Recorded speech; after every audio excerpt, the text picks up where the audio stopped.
12h30 partout en Côte d'Ivoire. Encore merci à vous d'être au rendez-vous de l'information sur RTI2, la chaîne la plus proche des populations. L'actualité en Côte d'Ivoire. Nous sommes en pleine saison de pluie et c'est une saison pour les commerçants de faire du business. Et puis hors de chez nous, sachez que la Russie est prête à fournir à l'armée somalienne du matériel militaire dans sa guerre contre le terrorisme. Encore merci à vous de votre fidélité. Nous sommes en pleine saison de pluie en Côte d'Ivoire. Au mois de juin prochain, elle s'accentuera. En pareil moment, les imperméables et parapluies sont les articles les plus prisés par les populations en vue de se protéger. Les commerçants, de leur côté, s'approvisionnent déjà de ces articles. Ils espèrent s'en frotter les mains. Le constat de Maïssa Kogay. La saison des pluies s'annonce. Dans la commune d'Adjamé, le plus grand hub de commerce au pays, les marchands de gros s'activent déjà pour ravitailler leurs différents magasins. Imperméables, parapluies, ces articles incontournables sont les plus prisés en cette période. Les prévisions faites, il ne manque plus que les clients. Nous, on a installé parapluie parce que maintenant c'est le temps de la pluie aussi. Bon, en ce moment, il n'y a pas trop de clients parce que la pluie ne s'est pas encore commencé. Donc, on vend ça un peu. Parce qu'il y a des autres qui viennent acheter pour garder. Et puis, il y a des autres qui viennent acheter pour aller vendre un peu ça. Les clients sont tout aussi conscients de l'opportunité que représente la vente de ces articles durant la saison des pluies. C'est bientôt la saison de pluie. Donc, je suis venu acheter les parapluies aussi. Ça bouge, mais actuellement, là, ça n'a pas encore commencé à sortir, puisque la pluie là n'est pas encore bien commencée. Dans cet autre magasin de gros, il n'y a pas de parapluie, mais plutôt des imperméables de différents modèles. L'autre qualité là, c'est qui est direct, long. C'est pas avec pantalon. L'autre là aussi, c'est pour mettre les gens qui conduisent le vélo, moto là. Il y a l'autre là, c'est robe directe et l'autre c'est pantalon. Il y a matière moyenne, il y a matière qui est lourde. Dans les rues d'Adjamé, nous retrouvons Sadia, une commerçante détaillante. Son commerce habituel, la vente de vêtements pour bébés. La saison des pluies qui frappe à la porte est une occasion à ne pas manquer pour se refaire une santé financière. Pour cela, rien de mieux que la vente d'articles prisés. Tant de pluie, je vends les parapluies, s'habille des bébés berceaux, je vends. Et puis les serviettes, c'est ça, je vends. Maintenant, tant de pluie, maintenant, je vends les parapluies pour gagner un peu aussi. La grande saison des pluies est attendue en Côte d'Ivoire au mois de juin prochain. En cette période, la vente d'imperméables et de parapluies règne en maître dans le secteur du commerce. À présent, on parle de connaissances et de savoir. Un peu plus loin d'Abidjan, le 5 mai dernier, un concours d'invention s'est tenu dans la ville de Bonois, au sud de la Côte d'Ivoire. Durant cette journée, les élèves du secondaire ont démontré, à travers leur créativité, la présentation de multiples inventions. Nous Sangaré. Dans la ville de Bonois, à près de 70 km d'Abidjan, ces élèves du secondaire sont soumis ce matin à un exercice assez particulier, celui de l'invention. Comme attendu, plusieurs inventions voient le jour. Nous avons créé un barbecue suite à notre dernière leçon, la dilatation des solides et la dilatation des liquides. Le barbecue est constitué de 2 moteurs, une pile. On a fait un circuit en série. Là, comme ça, les deux moteurs ne tourneront pas assez vite pour que l'élément qui est sur le barbecue quitte. On a mis aussi quelques bougies pour que ça souffle, pour que le feu puisse faire cuire l'aliment qui sera sur le barbecue. Ce sont plus d'une trentaine d'élèves qui font montre de leur savoir-faire durant cette épreuve. Tous issus du club scientifique de l'établissement. Le club scientifique a été instauré par l'administration du groupe scolaire Éléphant à partir du premier trimestre et en ses fonctions permet à chaque élève de développer l'esprit de créativité qu'il a et aussi de permettre que chaque élève, petit qu'il soit, puisse être un grand scientifique de demain. Vous avez vu qu'au cours de l'année, ces apprentis physiciens exercent sous la supervision d'un enseignant de physique-chimie. Cette épreuve est d'ailleurs la mise en pratique d'un cours théorique réalisé plus tôt avec ses élèves. Bon, ces exercices pratiques-là, on les fait parce que les sciences physiques que nous enseignons, c'est une science qui est théorique et pratique. Donc, ils sont contents qu'après la théorie, on puisse passer à ce qu'on appelle les travaux pratiques. Donc, les enfants vont, à partir du cours, faire quelques recherches et puis faire des montages pour venir. Ça permet de donner l'engouement à la matière que nous enseignons. Cette journée d'invention des élèves du secondaire se tient chaque année au groupe scolaire Éléphant des Yaou. Un moyen pour les responsables de l'établissement de s'assurer de la compréhension des cours par les élèves. Très belle initiative à encourager. Et puis toujours au chapitre éducation dans la commune de Cocody, plusieurs étudiants ont assisté à un cours intitulé Savoir et pouvoir dans Kaïdara d'Amadou Hampateba. Cette rencontre s'est déroulée à la Fondation Amadou Hampateba dans l'optique de rendre un vibrant hommage à l'auteur. Justin Kwasi.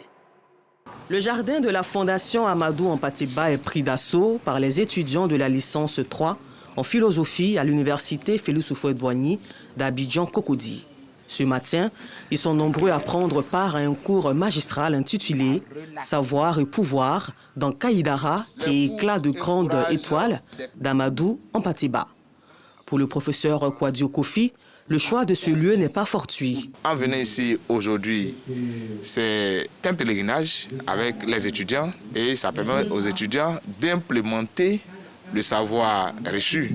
Ce cours de philosophie, une leçon de vie pour les apprenants. Ça peut les aider d'abord à l'humilité, ça peut les aider aussi dans les rapports de pouvoir qu'ils vivent tous les jours. Nous avons tendance à copier sur l'Occident, alors que nous-mêmes, nous sommes détenteurs d'une connaissance.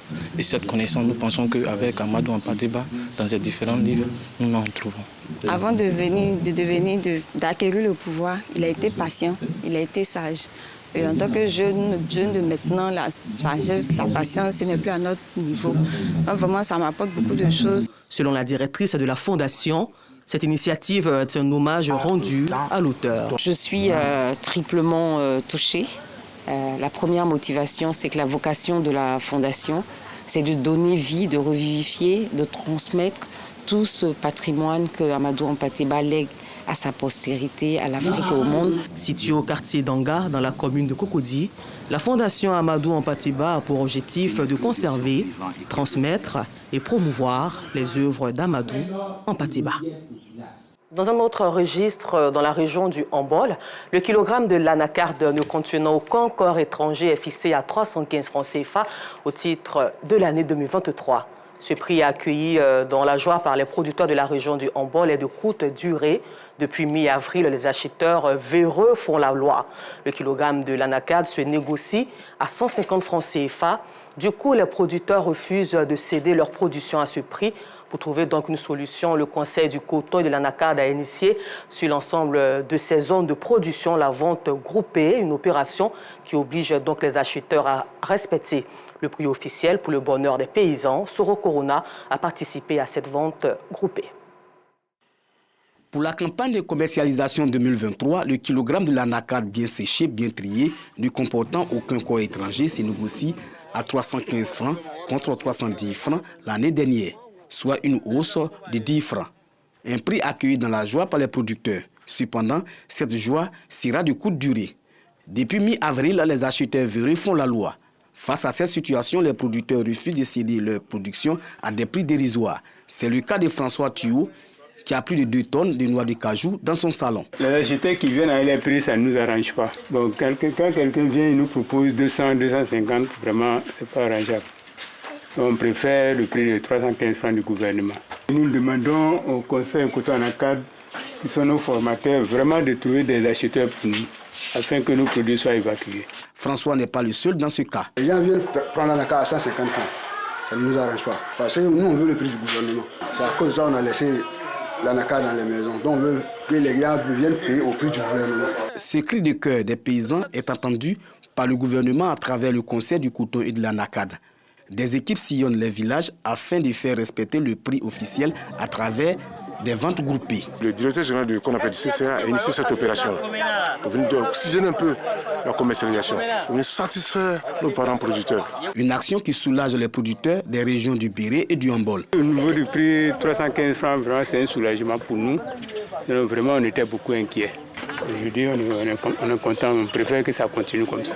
Aujourd'hui, je crois que nous, les producteurs, nous sommes comblés par la grâce du Conseil coton et de l'anacarde qui aujourd'hui prend les produits avec nous à 315 francs. Sur le terrain, les producteurs sont interpellés sur la qualité de la production. Quand une opération est initiée, une qualité minimum est exigée. Vous avez constaté tout à l'heure que l'acheteur ici présent est venu avec son analyseur qui fait du sondage et le produit qui respecte les conditions est payé au prix de 315. Il faut que chacun fasse son travail. Concernant l'agissement des acheteurs véreux, le Conseil du coton et de l'anacarde est intraitable. On est vraiment catégorique que tout acheteur qui n'est pas capable de respecter les 315, qu'il arrête sa commercialisation. Parce que s'il est pris, il va subir les sanctions. La vente groupée reste l'une des solutions pour le respect du prix bord champ. Cette opération va se multiplier dans le but d'acheter toutes les productions encore stockées dans les villages au prix de 315 francs CFA. Retour à Abidjan, ici au chapitre religion. Les fidèles musulmans de la commune d'Adjamé, quartier Dallas, ont désormais une nouvelle mosquée. Elle a été inaugurée hier vendredi en présence de plusieurs guides religieux et personnalités. Une initiative de la communauté nigérienne vivant en Côte d'Ivoire. Joël Gossé y était. C'est dans la joie, la convivialité et la fraternité que les fidèles musulmans venus des pays de la sous-région et des différentes communes du district d'Abidjan ont pris part à l'inauguration de la mosquée Cheikh Aboubakar Hakim Kiota de la commune d'Adjamé.